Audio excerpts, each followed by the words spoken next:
Your NVIDIA settings might be holding back your Rust FPS. To fix that, open NVIDIA Control Panel, click Manage 3D Settings, and then go to Program Settings. Select Rust from the list. If you don't see it, click Add and select the Rust executable. First, find Power Management mode and set this to Prefer Maximum Performance. This tells your GPU to prioritize performance when Rust is running instead of aggressively reducing its performance state. Tired of lag, high ping, and packet loss ruining your games? Gear up. Booster optimizes your connection for lower latency, smoother gameplay, and faster shot registration. It works automatically in the background with no complicated setup. Download Gear Up Booster, free from the link in the description, and enjoy lag-free gaming today. Now find low latency mode. Set this to on.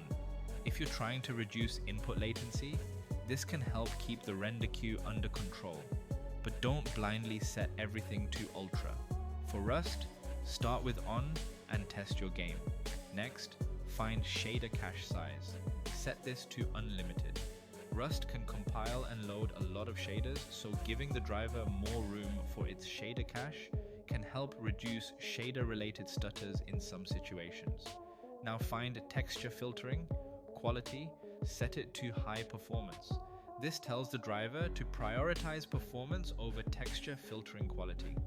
Next, find texture filtering, anisotropic sample optimization, and turn it on.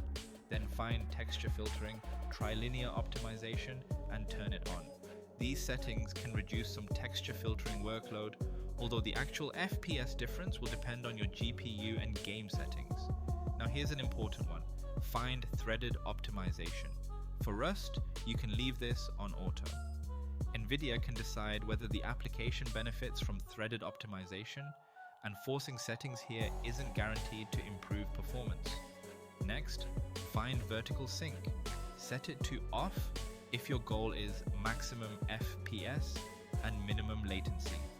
But remember, turning VSync off can introduce screen tearing.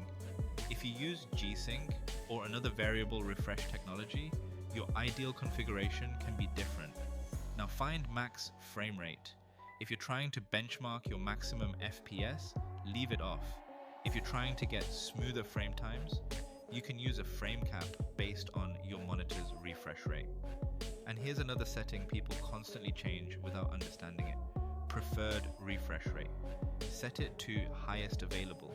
You don't want Windows or the driver running your monitor at a lower refresh rate when you actually have a high refresh display. Now let's check anti-aliasing. Don't force expensive anti-aliasing settings through NVIDIA Control Panel. For Rust, it's generally better to let the game control its own graphics settings rather than overriding them from the driver. The same goes for Ambient Occlusion. Don't enable expensive driver level effects just because they sound like they improve graphics. If your goal is performance, unnecessary visual effects can simply add GPU workload. Now go back to the top and make sure you're editing Rust specifically, not your entire global profile. This is important because a setting that works well for Rust might not be ideal for every other game on your PC. Once you're done, click Apply. But don't expect NVIDIA Control Panel to magically double your FPS. That's not how these settings work. The biggest gains usually come from reducing expensive graphics settings inside Rust, fixing CPU or GPU bottlenecks, and making sure your system is actually using your dedicated NVIDIA GPU.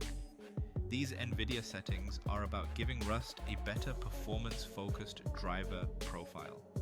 So the main settings I would start with are power management, prefer maximum performance, low latency mode, on, shader cache size, unlimited, texture filtering quality, high performance, anisotropic sample optimization, on.t, trilinear optimization, on, vertical sync, off if you want maximum FPS and preferred refresh rate, highest available.